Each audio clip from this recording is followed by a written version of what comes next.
Iran से जंग के बीच अमेरिका के एक अधिकारी का बहुत बड़ा बयान सामने आया है कि दुश्मनों की मिसाइलों से बचने का अमेरिका के पास कोई रास्ता फिलहाल नहीं है। इस वीडियो में हम इसी पर करेंगे बात। नमस्कार, 4 PM पर आप सभी का स्वागत है। दोस्तों, ईरान से पंगा लेना अमेरिका को भारी पड़ रहा है। अमेरिका इजराइल ने ईरान को बड़े हल्के में लिया था कि हमला करके ईरान को वो दबा ले जाएगा, लेकिन ईरान ने बहुत ही सूझबूझ और दिमाग से काम लिया। उसने अमेरिका इजराइल हमले का तो मुंहतोड़ जवाब दिया ही, साथ ही स्ट्रेट ऑफ हॉर्मुज को उसने बड़ा हथियार बनाया, जिसने अमेरिका को झुकने पर और ज्यादा मजबूर कर दिया। लंबे समय से ईरान अमेरिका में तनाव बना हुआ है। पाकिस्तान समझौता कराने में लगा है, लेकिन कोई हल निकल नहीं पा रहा है। वहीं अमेरिका ईरान तनाव के बीच एक ऐसी खबर सामने आई है जिसने दुनिया भर में हलचल बढ़ा दी है और अमेरिका की बहुत बड़ी पोल भी खोल दी है। जी हां, अमेरिकी रक्षा मंत्रालय पेंटागन का एक बहुत बड़ा कबूलनामा आया है कि दुश्मन की एडवांस्ड मिसाइलों के सामने अमेरिका बेबस है और कहा गया है कि यूएस मिलिट्री के पास अभी एडवांस्ड मिसाइलों से बचने का कोई विकल्प नहीं है।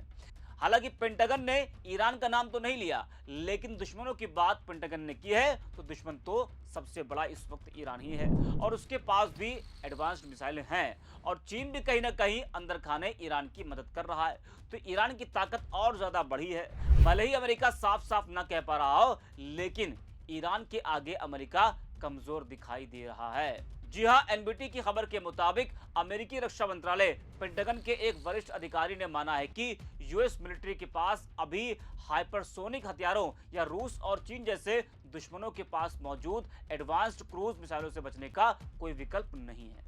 उन्होंने यूएस सीनेट को यह भी बताया कि दुश्मन अब नॉन बैलिस्टिक खतरे विकसित कर रहे हैं जिनसे निपटना मुश्किल है। तो अमेरिका ने खुद माना है कि दुश्मनों की मिसाइल से बचने का उसके पास कोई विकल्प नहीं है। यह अमेरिका की बहुत बड़ी कमजोरी को दिखाता है। हालांकि जैसा हमने पहले भी कहा कि अमेरिकी रक्षा मंत्रालय पेंटागन ने ईरान का नाम तो नहीं लिया, लेकिन इस वक्त अमेरिका का अगर कोई सबसे बड़ा दुश्मन है तो वो ईरान है और लगातार ईरान अमेरिका को मुंहतोड़ जवाब भी दे रहा है, जिससे अमेरिका का अब तक काफी ज्यादा नुकसान भी हो चुका है। जी हां, तो कहीं ना कहीं ईरान से अमेरिका इस वक्त घबराया हुआ है और बीच में खबर आई कि चीन ईरान की मदद कर रहा है, ईरान को वो हथियार सप्लाई कर रहा है, ईरान की ताकत को चीन बढ़ा रहा है। तो ईरान की ताकत दोगुनी बढ़ी है क्योंकि अंदर खाने कई देशों द्वारा उसकी मदद करने की बात भी सामने आई है। हालांकि देखा जाए तो ईरान ने इस युद्ध को अपने दम पर ज्यादा लड़ा है। उसके पास सबसे बड़ा हथियार स्ट्रेट ऑफ हॉर्मुज है, जिसको लेकर अमेरिका गिड़गिड़ा रहा है। वही दोस्तों, जब स्ट्रेट ऑफ हॉर्मुज की बात हुई है तो इससे जुड़ी एक और बड़ी खबर आपको बताते हैं। ईरान ने पाकिस्तान के जरिए अमेरिका को हॉर्मुज पर एक समझौता भेजा है, जिसे लेकर अमेरिका विचार कर रहा है, लेकिन वह परमाणु सुरक्षा के मसले पर कोई समझौता करने के मूड में नहीं है। दोस्तों, आज सत्ता की आंखों में आंखें डालकर पत्रकारिता करना मुश्किल हो गया है।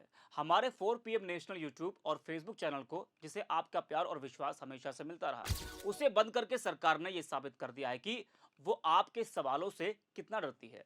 मुश्किल दौर है, लेकिन हम ना रुके थे और ना ही रुकेंगे। हम सच के लिए हमेशा लड़ते रहेंगे। ऐसे में 4 PM यूपी को आप लोग ज्वाइन करें और निष्पक्ष पत्रकारिता को जिंदा रखने के लिए जितना हो सके उतना हमारा आर्थिक सहयोग भी करें। आपके सहयोग से ये जंग हम जीत कर रहेंगे। अमेरिकी विदेश मंत्री मार्को रूबियो ने माना कि जितनी उम्मीद थी यह प्रस्ताव उससे बेहतर लगता है, लेकिन उन्होंने संकेत दिए कि परमाणु मुद्दे पर बातचीत टालने की ईरान की शर्त पर राजी होना मुश्किल है। ईरान ने जो प्रस्ताव दिया है उसमें कहा है कि अगर अमेरिका ईरानी बंदरगाहों की नाकाबंदी खत्म कर दे तो वह युद्ध रोकने और हॉर्मुज खोलने के लिए तैयार है। जहां तक परमाणु मुद्दे का सवाल है तो उस पर बाद में बात की जा सकती है। जी हाँ, तो दोस्तों, ये तो बात रही स्ट्रेट ऑफ हॉर्मुज की, लेकिन सबसे बड़ी खबर जो हमने आपको बताई कि जो पेंटागन का कबूलनामा आया है कि अभी दुश्मनों की मिसाइलों से बचने के लिए अमेरिका के पास कोई विकल्प नहीं है, ये अमेरिका की सबसे बड़ी कमजोरी को दिखा रहा है। इस वीडियो में इतना है। 4 PM।